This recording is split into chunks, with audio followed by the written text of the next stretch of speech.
Monique, tu as toi-même pratiqué le Yikindo il y a quelques années, tu nous en as parlé tout à l'heure. Quel souvenir gardes-tu de cette période? Alors,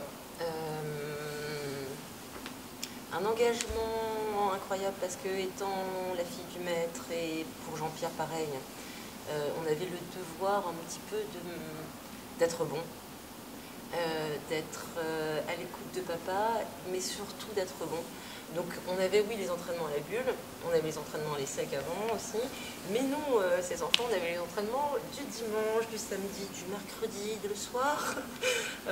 Donc quel souvenir. Beaucoup d'amusement, étrangement beaucoup d'amusement, beaucoup de contraintes aussi parce qu'il fallait avaler les Cohen et beaucoup plus vite que la plupart parce que on avait l'exigence qu'on vivait avec lui. Et qu'il avait considéré que, étant ses enfants, Jean-Pierre ayant vraiment un don, j'arrive pas à le dire autrement, toi tu l'as vu Jean-Pierre, tu vois, du haut de ses 3 pommes, là, à faire des choses quand même assez incroyables. Donc je vais te dire énormément de rigueur, parce que les Cohen c'était vraiment pas mon truc.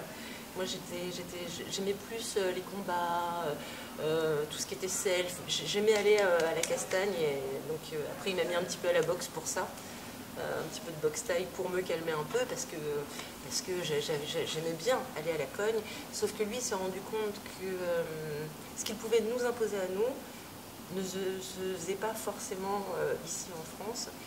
Par exemple, je ne sais pas si toi tu as eu le droit au fameux kick de papa, c'est-à-dire j'ai eu le malheur un jour de l'appeler papa en plein entraînement, il m'a mis un kick. Papa, on se mettait en position du cavalier, si c'était pas ce qu'il voulait, on prenait un kick ou oui, si un kick parce qu'il fallait qu'on se sente. Et ça faisait mal et il me disait mais ça t'endurcira et tu comprendras que prendre un coup c'est pas grave. Effectivement, ça m'a énormément aidé. Et puis alors, qu'est-ce que je garde comme souvenir? Parce qu'il y a plusieurs phases pour moi du Yikido, il y a le début, et puis après il y a un truc où je tiens à en parler, c'est l'arrivée de Kiko.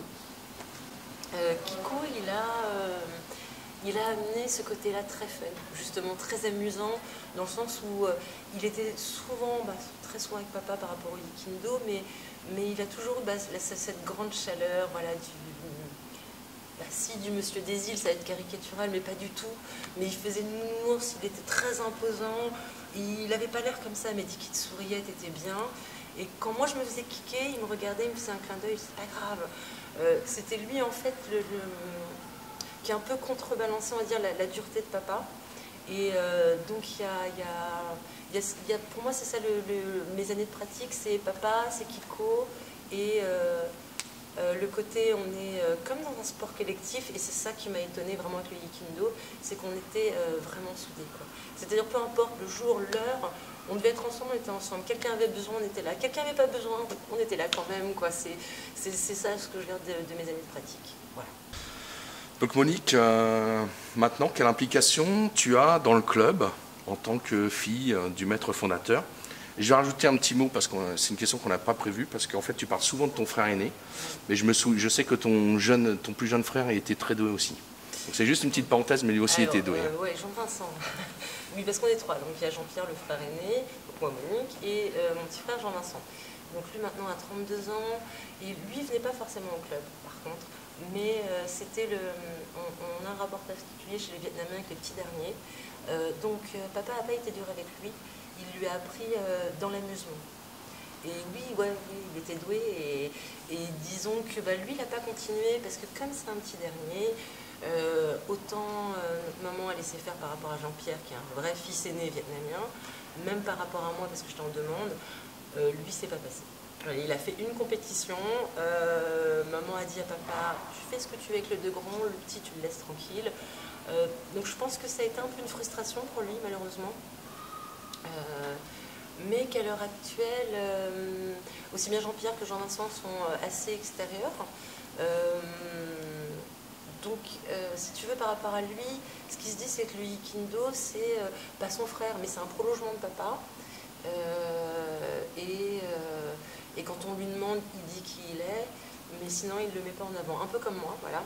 Alors, il faut savoir que malheureusement, papa est décédé en juin 2010, Kiko en février 2012.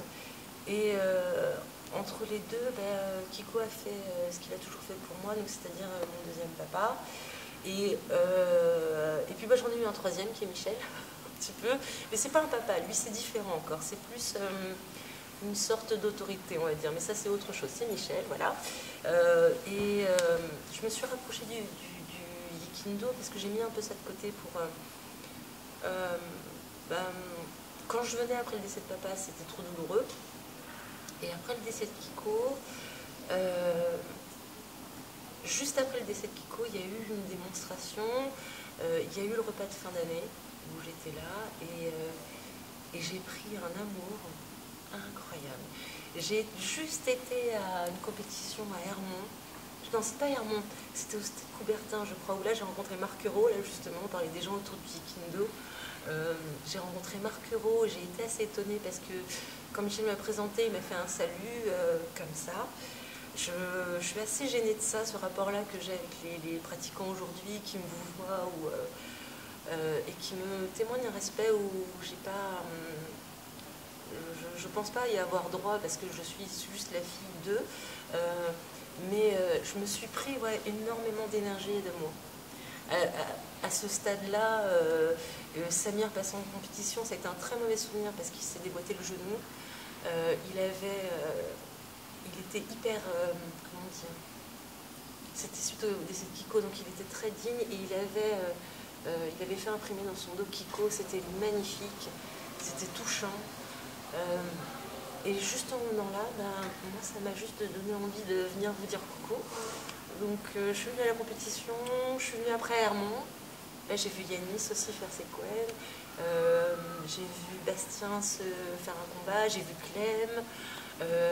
J'ai vu aussi le petit Pierre et le petit Sheridan. La démonstration à Jouy-Montier, ça m'a... Donc ça c'est avril, c'est avant les compétitions. Donc il y a eu février 2012 le décès de Kiko, avril la démonstration où j'étais pas là. Mais j'étais là à la fête de fin d'année et je sais pas comment décrire ça. C'est comme si j'étais jamais partie. Et je reviens à la fête du Yikindo, donc la fête qu'on fait chaque année, qui était là quand même. Je l'avais fait suite au décès de papa, où Kiko m'avait accueilli, où là vraiment j'ai senti aussi beaucoup d'amour, mais j'étais pas prête. Mais quand je suis revenue là en 2012, j'avais l'impression d'avoir toujours été là, pas de connaître tout le monde, mais comme si tout le monde me connaissait plus ou moins. Et ne nous connaissant pas, le Yikindo comme le Sport-Co fait un lien qui est juste incroyable. Voilà ce que c'est pour moi le Yikindo et le lien que j'ai aujourd'hui, c'est dès que je remonte, parce que je suis en Lozère, dès que je remonte et que je peux passer, je suis là.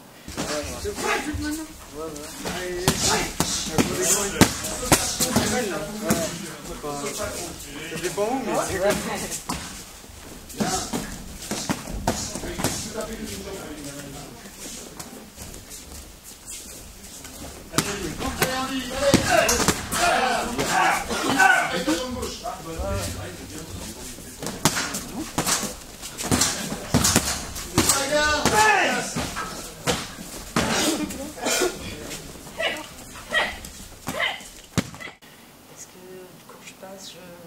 je pense à papa, je pense à ce qu'a fait Kiko aussi pour Yikindo, et je me dis c'est bien parce ils ont réussi à faire ce qu'ils voulaient,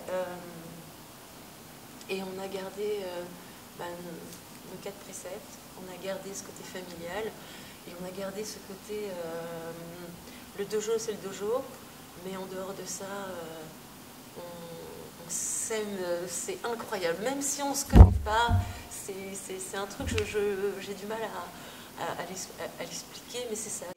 Voilà, c'est un vrai bonheur de retrouver Fred, de voir Jean-Jacques, hein, le papa, et de connaître les nouveaux aussi. Et voilà ce que c'est pour moi aujourd'hui Yikindo et pourquoi chaque fois c'est juste un régal de venir à l'improviste ou pas. La dernière fois c'était un cours des enfants et ça c'est un pur bonheur. Prochain objectif d'ailleurs Samir, c'est ton cours enfant. Parce que Samir il a celui qui s'occupe du Yikindo Sergi, il a, ça je tiens aussi à en parler, je fais une aparté, je suis désolée, mais il a un truc avec les enfants qui me tue. il les coach, il les materne pas, mais il les met tellement en confiance. C'est quelqu'un d'extrêmement pédagogue. Et ça, je tiens à faire ce cours, à venir les voir, parce que déjà, j'adore voir les loups, comme quand moi j'ai commencé le kendo, et de voir qu'il y a toujours cette pêche-là, il y a toujours cette chose-là qui est on va transmettre. C'est pas, on ne donne pas un cours, on transmet quelque chose parce qu'on nous l'a transmis. C'est comme ça, hein, on transmet ce qu'on nous a donné, et je pense que c'est ça aussi le côté kendo et le côté famille, c'est on redonne ce qu'on nous donne. Et comme on se donne chacun beaucoup les uns les autres, même si on ne se voit pas pendant des années, des mois, ça ne change pas les relations, ça change pas. Tourne la tête pour regarder où est la cible. Tout simplement. Faites-le au ralenti au début si vous n'avez jamais fait. Avec le talon. Faites bien ceux que je vous connais, si vous avez déjà fait. Faites au ralenti. Allez, c'est parti. T'es chaud patate, Et à chaque fois, on change de genre.